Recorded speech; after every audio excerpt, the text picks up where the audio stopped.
Cero. Buenas tardes. Buenas tardes. Buenas noches, pues aquí estamos otra vez en Charlas de Ciencia,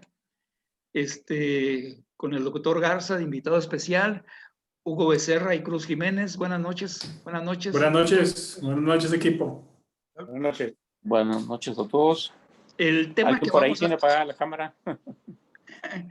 El tema que vamos a tratar hoy se llama complejidad. Y como le hacemos, vamos a participar en orden. Empiezo yo, burro por delante, y empiezo a tocar el tema de complejidad.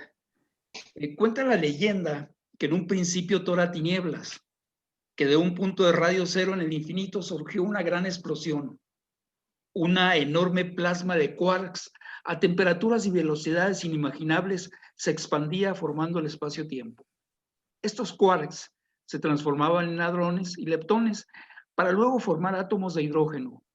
Repentinamente todo se empezó a enfriar, apareciendo las primeras moléculas de hidrógeno. Aquella enorme luz empezó a menguar en una escala de millones de años y regresó a la oscuridad. Sin embargo, la señora gravedad no se daba por vencida y reunió en grandes esferas los átomos que vagaban en el espacio. En el centro de las esferas empezó a aumentar la presión y temperatura al grado que los átomos de hidrógeno se empezaron a fusionar para formar helio, al tiempo que liberaban cantidades enormes de energía, iluminando de nuevo el universo con puntos de luz, alias las estrellas. Habrían pasado más de 8,000 millones de años cuando en una lejana galaxia, hoy conocida como Vía Láctea, un extraño sistema solar ubicado en la periferia de la galaxia y con un plano de rotación diferente a la de la galaxia anfitrión, como si fueran restos de otra galaxia absorbida por esta. Ahí, dos planetas chocan. Este planeta menor, que alguien bautizó con el nombre de Theia, cambiaría el eje de rotación del otro planeta llamado Tierra, pero su presencia le daría gran estabilidad. Cuentan los geólogos que la Tierra estaba incandescente y la actividad volcánica intensa, cuando la Tierra es bombardeada por cometas y meteoritos abundantes en agua que forman los océanos, y allí en el fondo de los océanos aparece una rara molécula que tiene característica de replicarse a sí misma. Las moléculas se unen para formar nódulos y estos para formar la primera célula. El primer organismo, aparece la vida, pero no se detiene ahí. Aparecen los organismos multicelulares, organismos que a partir de una célula empiezan a generar células especializadas. Estas a su vez generan tejidos, órganos, sistemas y organismos complejos. Gracias a la estabilidad de este planeta, los organismos se vuelven más complejos hasta aparecer un organismo llamado Homo que forma a su vez comunidades complejas. Este organismo desarrolla algo llamado conciencia y más aún, conciencia de que la tiene. Y así como construye historias donde pretende explicar su origen, se plantea dudas irresolubles como el origen de la complejidad. Vayamos al principio. Los quarks generan átomos y estos átomos tienen propiedades que no tienen los quarks, aunque son formados por estos. Los átomos forman moléculas y la historia se repite. Las moléculas tienen propiedades que carecen los átomos. Luego las moléculas forman nódulos y estos a su vez células. En cada salto aparecen nuevas características llamadas propiedades emergentes. Luego estas células forman tejidos y a su vez forman órganos que se agrupan para formar sistemas, ganando en cada salto nuevas propiedades. Los sistemas crean comunidades. La gran pregunta es, ¿cómo se rompe el principio básico de dar algo que no se tiene? ¿De dónde surgen estas propiedades emergentes? ¿Qué o quién las genera? Esta pregunta no se puede hacer a la ciencia occidental, que se ha centrado en el cómo, desdeñando el quién, que separando el sujeto del objeto se centra en el objeto para tratar de desentrañar sus misterios, pero se queda en un callejón sin salida girando la rueda como los hámsters, refugiándose en el escepticismo o dando el salto a la metafísica o la teología. Si bien la especialización ha dado frutos notables y tangibles, quizás ha llegado el tiempo de la unificación de las ciencias para darle explicación y sentido al universo y la vida. Bien, pues en turno, ¿quién sigue? Pues por orden de importancia, ¿no? El doctor, vamos a... El doctor, adelante. El invitado. Gracias por la... Porque yo no tengo ninguna idea ahorita todavía, entonces que siga el doctor. Sí. Échale. Pues en realidad lo que estás diciendo es entiendo que es le llaman la Big Bang Theory, la teoría del Big Bang, la gran explosión, que fue propuesta hace mucho tiempo por un señor llamado George Lemaitre, más o menos en 1927. ¿Sí? En realidad mucha gente pues en aquel entonces no la absorbió bien. ¿Sí? En realidad, ¿por qué? Porque en realidad, repito mucho, en realidad, no sabemos si pasó o no pasó o es como dicen que pasó. ¿Sí? Es una aseveración pues en este caso podemos decir de un problema que ahorita todavía no tiene una respuesta segura. Entiendo que después Albert Einstein la tocó en su teoría de relatividad y entonces le dio un poquito más de firmeza a la teoría. Después, en nuestra época, el gran científico que estaba en silla de ruedas, Stephen Hawking, ¿va? También pues prácticamente él soportó esa teoría. Entonces, tu pregunta, según entiendo, es que si ahora es el momento de descifrarla o ya que en realidad es una complejidad. Ok, bueno, mi mente es como la de todos ustedes. En realidad, yo pienso que la mente humana es también infinita, o sea, no tiene un límite específico. Lo único que podemos decir que se origina en el nacimiento y va madurando y cómo va creciendo. Y todas las personas tenemos algo bastante diferente unos a los otros, según lo que podemos absorber, según los genes que recibimos de la gente que estuvo antes que nosotros, los antecesores. Y aparte, pues siempre agrega uno un ingrediente más, algo que yo lo considero como una personificación de todo lo que puede ser. ¿Sí? Menciono esto porque pues, mi mente se ha enfocado más a cuestiones de matemáticas. ¿Sí? Y obviamente en matemáticas pues tenemos que explicar de alguna forma para poder comenzar con alguna hipótesis, ¿verdad? Entonces, en matemáticas, como todo el mundo sabemos, pues tuvieron que decidir, bueno, ¿qué vamos a hacer al principio para llegar a una conclusión? Entonces, dijeron, bueno, pues vamos a definir las matemáticas de dos formas. A su principio dijeron, va a ser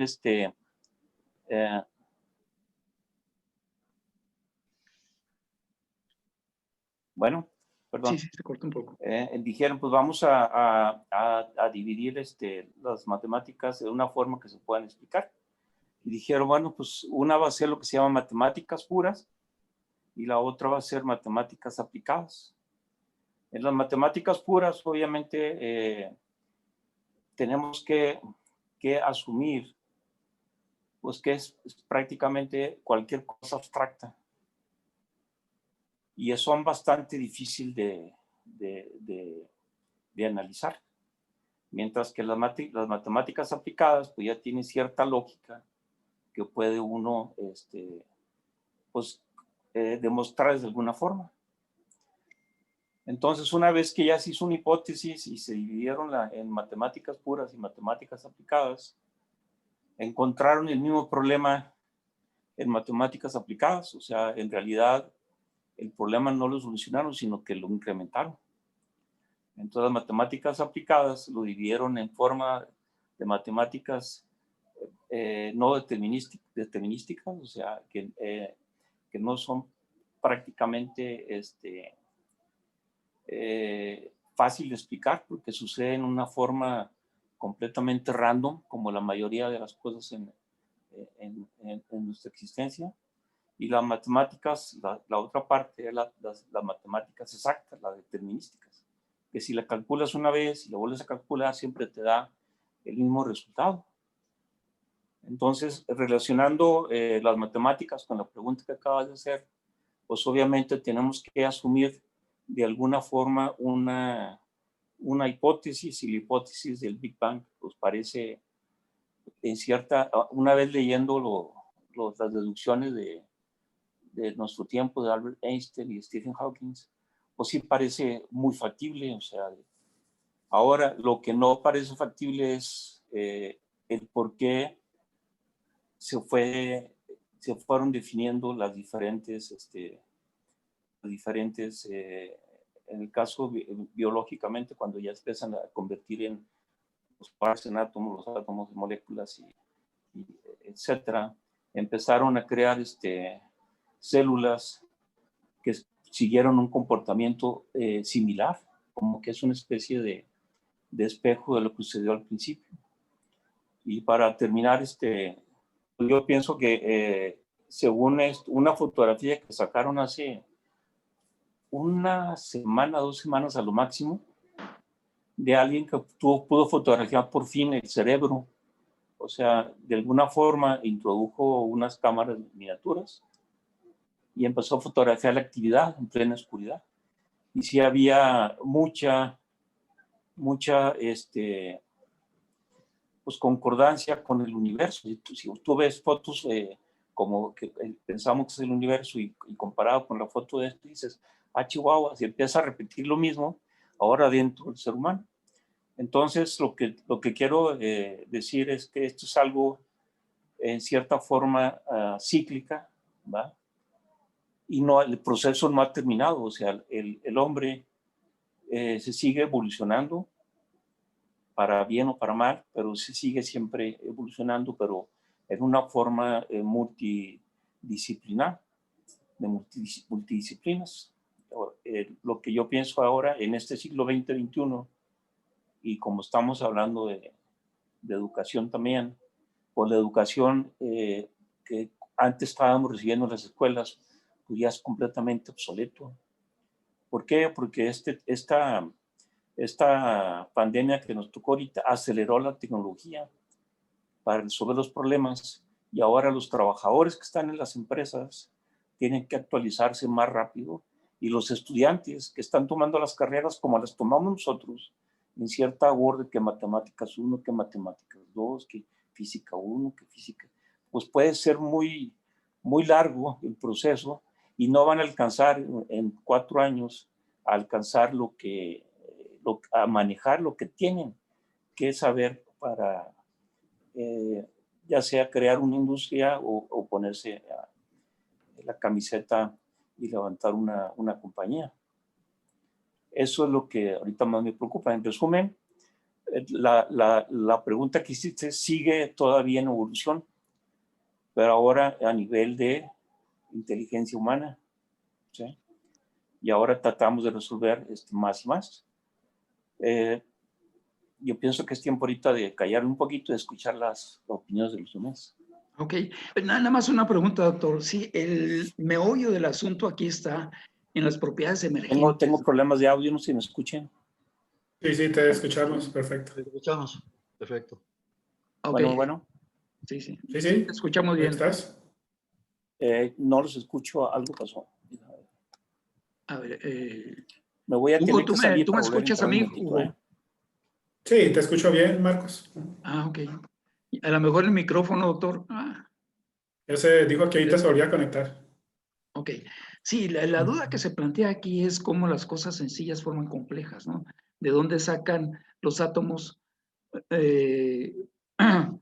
propiedades que no tenían los quarks? O sea, si los átomos están hechos de quarks, ¿de dónde sacan las propiedades que no tenían los quarks? Y lo mismo las moléculas. Las moléculas tienen propiedades, están formadas por átomos, pero tienen propiedades que no tienen los átomos. Y así vamos subiendo a la escala y cada vez se vuelve más complejo, ¿no? Y ahorita claro, porque es lo más complejo que hay en el universo. Quizás. Conocido. Conocido, exacto. Sí. De hecho, es muy probable que no lo sea, en mi mente, ¿no? Pues, Pero bueno, pues entonces estamos hablando de los sistemas complejos, ¿no? Desde lo que Así tú es. comentabas, ¿no? Desde el Big Bang, hace 15, más o menos 15 millones de años. 13 mil millones de años. Mi último dato fue 15. Ah, sí, ya Pero le bueno, aumentaron sí, dos. 15 billones de años y luego pues se formó la Tierra, ¿no? Hace que 4.600 millones Sí. de años, ¿no? Y luego pues ya pasa todo lo de la, ¿cómo se llama? De la, pues la consolidación de la Tierra como planeta hace 3.800, no, perdón, la vida en la Tierra hace como 3.800 millones de años. Entonces tienen que pasar millones de años para que esos sistemas simples vayan volviéndose complejos, ¿no? Tampoco no es algo como que podamos ver que se da de la noche a la mañana. Y esa creación del espacio-tiempo hace que sea posible, yo creo, que esa evolución de las cosas. Por eso a lo mejor un quark no es un átomo y un átomo no es una molécula. Ahora sí, ya, Sí, adelante. Y van adquiriendo esas propiedades, ¿no? Y luego, pues, aparecen los primeros homínidos, ¿no? Que hace 15 millones de años, ¿no? Pues, aparecen los primeros homínidos y luego, pues, trasciende hasta nuestros días, ¿no? Con un cerebrote, ¿no? Humano, que efectivamente sí vi el reportaje que mencionaba el doctor de que el universo se parece mucho al cerebro. Pero sin embargo, pues es la réplica de algo precioso, pienso yo, ¿no? ¿Por qué digo que algo precioso? Porque imagínate, tienes algo que empieza simple, se vuelve complejo, pero a la vez sigue siendo simple. ¿Por qué? En los negocios, por ejemplo, los sistemas complejos, hay una teoría que se llama la organización compleja adaptativa. Ay, joder, me acordé. La organización compleja adaptativa. Y lo que habla es que las organizaciones son caóticas, ¿no? Desordenadas, ¿no? Sí, ¿Por como qué? todos los grupos. Porque pues hay grupos, hay interdependencias, hay interacciones, hay relaciones, hay personas de diferentes, que traen diferentes experiencias, diferentes conocimientos. O sea, se crea una dinámica de interacciones compleja. Sin embargo, el resultado es precioso porque de alguna forma se organiza y salen las cosas adelante. Sí, fíjate que hay una Y cosa. creo que el universo es así, ¿verdad? Por eso una molécula se organiza y hace una cosa interesante, ¿no? Sí, una de el las cerebro, explicaciones es que se autoorganiza, ¿no? claro, son adaptativas. Y fíjate que es lo que decías de las empresas complejas.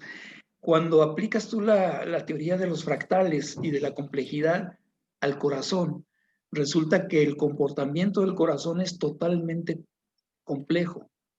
Esto es una palpitación, la que le sigue, no sabes cuándo se va a dar exactamente. Pero cuando el corazón empieza a entrar al orden, es porque ya se va a morir la persona, ¿no? Cuando hay una enfermedad en el corazón, empieza Sí. a haber orden, empiezan a ser predecibles las palpitaciones. Y es momento que ya te puedes Entonces, morir. a lo mejor estamos hablando del mismo fenómeno, no son cosas separadas la simplicidad y la complejidad, sino que así es el universo. O sea, que nosotros lo veamos desordenado, que es raro, complejo, pues somos nosotros los que lo vemos así. Yo creo que ellos tienen, las fuerzas naturales tienen una manera de organizarse que no hemos podido comprender. Sí, Pero si usamos marcos de referencia, ¿verdad? Por ejemplo, ahorita esa foto que mencionaba el doctor del cerebro contra el universo es muy, muy parecida, ¿no? Tú la ves y dices, ah, hijo, copy-paste, ¿no? sí, y fíjate que cuando tú haces la ecuación del universo y la ecuación de las redes neuronales, te encuentras que es la misma ecuación. Esto es, en la teoría de los fractales, para generar un fractal, tú tienes que tener una ecuación. Y la ecuación del universo y la ecuación de las redes neuronales es la misma. Pero los fractales, normalmente casi todos los fractales son diferentes, más bien todos los fractales son diferentes. Pero los fractales tienen una propiedad que se llama autoidentidad. Esto es, si tú agarras un fractal y agarras un pedacito chiquito de ese fractal y lo haces grande, te queda el mismo fractal.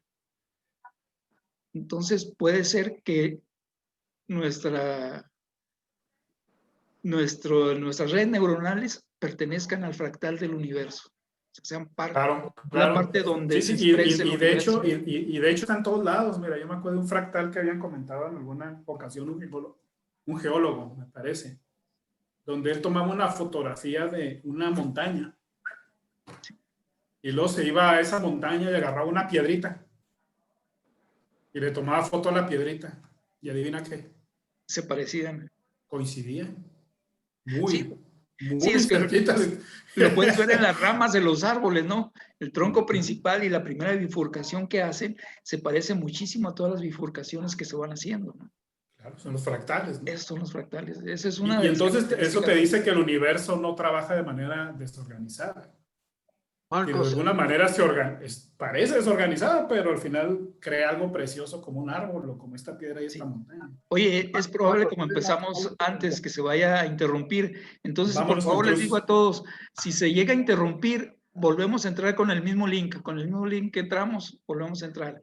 Perdón, Cruz, ¿me Marcos, estabas? sí, ¿cuál es la pregunta? ¿Qué es complejidad? Sí, mira, es un poco, ¿qué pensamos? ¿De dónde viene la complejidad? ¿Cómo es que Ok, cosas sencillas hagan cosas más complejas? ok, ¿Cómo es que las cosas complejas que están formadas de cosas sencillas, de dónde le aparecen esas propiedades? ok. Mira, esta es la perspectiva que yo tengo. O sea, está un universo y está el universo con sus leyes, ¿verdad? Eso lo tenemos en un lado. Está el hombre en el otro lado. Entonces, el orden del universo con sus leyes es un orden natural. Para nosotros es complejo porque no lo entendemos, pero para el universo, sus movimientos, sus interacciones con respecto a las leyes universales que tiene el universo, eso es natural para lo que es el universo. La problemática y la complejidad tiene que ver con el ser humano en torno a su capacidad de entender esas leyes del universo. Por lo tanto, en la medida en la cual nosotros conocemos más y nos enfocamos más en entender esas leyes del universo, se vuelve más sencillo. En la medida en la cual no entendemos, o por la ignorancia que tenemos, no entendemos la parte de lo que es esas leyes del universo, pues obviamente pues no hace más complejo. Por lo tanto, para mí la complejidad es relativa, en el sentido entre más conoces algo, más simple se hace. En la medida en la cual lo desconoces, más complejo se hace. Mira, nosotros, por ejemplo, todos los que están aquí tienen sus propios especialistas, o sea, sus propias experiencias y sus propias disciplinas. Entonces, ¿qué es lo que pasa? En la medida en la cual le damos más curiosidad a entender esas disciplinas en las cuales nos encontramos que verdaderamente las cosas se van siendo un poquito más claras. Entonces, si tú miras cuando tú empezaste en la disciplina que tienes y después miras 10 años, 20 años, 30 años más tarde, 50, 70, te das cuenta de que las cosas al principio fueron altamente complicadas, altamente complejas, pero a la medida en que fuiste usando la curiosidad, fuiste preguntando, fuiste leyendo lo que escribían otros, hablabas, debatías con los demás, te das cuenta que esa capa de lo que decimos de la cebolla se va quitando un poquito hasta llegar a poder un poquito más hacia el núcleo para entender las cosas. Esa es la manera que yo lo veo. O sea, la complejidad es consecuencia de la ignorancia que tenemos con respecto a comprender las leyes del universo. En la medida en que lo entendemos menos complejo se hace. En la medida que menos entendemos, pues más complejo se hace. Doctor Garza, ¿usted cómo definiría la complejidad? O cómo podría tratar de contestar esa pregunta de cómo se genera la complejidad? Pues la complejidad se genera en base a la cualidad que tiene el ser humano de razonar. Obviamente, el ser humano tratamos todos de comprender qué está pasando o por qué pasó esto. Y la prueba actualmente vemos que el coronavirus, dicen, es un virus muy complejo. O sea, y estoy de acuerdo con lo que menciona el maestro, de que a medida que va uno conociendo más, pues empieza a ser un poquito más simple, porque empieza uno primero a aprender. Después de aprender, empieza a razonar las cosas y luego después de razonar dice, entonces esto pasó por esto y esto. El problema es que el problema actual es que tenemos demasiado acceso a la información. Entonces todo el mundo recibimos información de todos lados y muchas veces es información que le llaman, como en inglés dicen fake news, o sea, alguien la inventó o alguien inventó una teoría porque se le ocurrió, dice, los marcianos están trayendo los virus y alguien dice, pues sí, pasó esto, pues sí, concuerda con esto, y empieza a sacar propias deducciones. Yo lo que pienso es que en realidad sí se simplifica la complejidad que tiene al principio a medida que uno va aprendiendo y razonando y deduciendo, pero siempre encuentras cosas más complicadas, ¿sí? Por ejemplo, la complejidad con la cual están tratando de solucionarlo es en base a una vacuna, ¿sí? Y tú te pones a estudiar, la vacuna originalmente, cuando eran virus, los que ya conocíamos, pues agarraban una pequeña porción y te la inyectaban para que tu reacción fuera pequeña y pudiera el cuerpo aprender a defender. Pero este tipo de vacunas que van a sacar ahora, que ya está prácticamente lista, y entiendo que la van a comenzar ya en el mes que viene, en diciembre, están haciendo algo completamente nuevo, o sea, están usando una tecnología nueva que le llaman mRNA, ¿sí? O sea, la M viene de manejar una cadena del ácido ribonucleico, que es información que se va generando en la parte externa de la célula, y esa le va a decir cómo atacar el virus al DNA que está interno en el núcleo. Entonces es la primera vez que están haciendo, ya están dando órdenes para modificar algo que la naturaleza le tomó siglos. Entonces, ya una cosa que estamos viviendo en estos días es precisamente esa solución que según ellos es 95% efectiva, según ellos.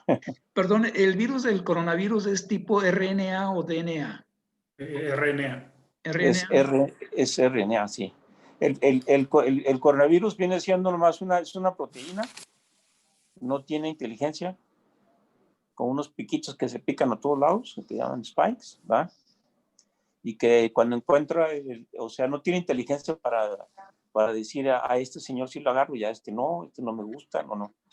Ok, o sea, él nomás encuentra el lugar apropiado y se empieza a reproducir a lo loco, ¿sí? Y empieza yo lo comparo con el cáncer, ¿sí? En cierta forma, el cáncer lo que hace es que el cuerpo no lo ataca porque se camuflajea, ¿sí? Entonces, los mismos anticuerpos dicen, no, pues esto es parte natural y lo dejan, ¿sí? Entonces, el virus hace algo parecido, o sea, entra y se camuflajea y el cuerpo humano se confunde. Entonces, la vacuna es para que él aprenda a identificar. ¿No es riesgosa, ¿no es riesgosa una vacuna así? Pues, de mi punto de vista, es como comprar un boleto de lotería y sacarse el premio mayor, porque la cadena de RNA tiene millones de componentes. Claro que lo manejó una computadora, no lo manejó alguien a mano, pero no están tomando en cuenta la complejidad del DNA de cada persona. Si yo me saco un análisis de DNA y lo comparo con cualquiera de ustedes, pues completamente diferente y lo manejan más en porcentajes. Y no está completamente descifrado tampoco. Le voy a contar una experiencia personal. Perdón que interrumpa, pero queda menos de un minuto. Ahorita se va a cortar el programa, pero nos volvemos a conectar aquí por si se interrumpe. Adelante. Seguro. Entiendo que era 40 minutos el límite, ¿verdad? Sí. Sí, así es. Sí, va. Hay una pregunta, aquí ya déjame le qué tomo bien. una foto, porque a Sí. lo mejor no nos da tiempo de responderla. Y ahorita regresando la contestamos. Se Correcto. va a borrar el momento de que... Qué perdón. Sí, Sí, qué bueno que pregunte, sobre todo al público. Estamos para que sea una especie de tormenta de ideas, dudas. pues más Podemos bien como ampliar que las dudas mucho más.